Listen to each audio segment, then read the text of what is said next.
নাসিরউদ্দিন যখন ইয়ামান থেকে শাহজালালের বাহিনী বাংলার জমিনে আইসা ইসলামের দাওয়াত দিতে থাকে, তখন ওই হিন্দুদের রাজা গৌর গোবিন্দ সে তাদের নামাজ কালাম দাওয়াতকে ভঙ্গ করে দেয়।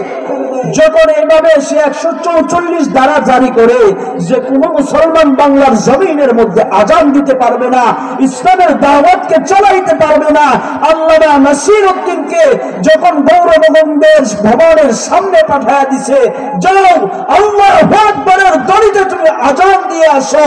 মোল্লা নাসিরউদ্দিন আল্লাহু আকবারের ধ্বনি দিয়েছে, আর গৌর গোবিন্দের ভবন আজানের আগেই ধ্বনির সাথে মিশে গিয়েছে। বলে আল্লাহু আকবার। মুসলমানদের আল্লাহু আকবারের ধ্বনির অনেক দাম রয়েছে। হয়তো কাফের মুশরিকদের কাছে অনেক দামি দামি অস্ত্র থাকতে পারে, কিন্তু আল্লাহু আকবার অস্ত্রের কাছে দুনিয়ার কোন বেঈমান কাফেরদের অস্ত্রের টিকসই হবে না। আমার দোস্তরা, মুরব্বী বাবাজিরা, একবার মহাব্বতে আমার আল্লাহু আকবার বলি, সকলে বলি আল্লাহু আকবার, আল্লাহু আকবার। যে কথা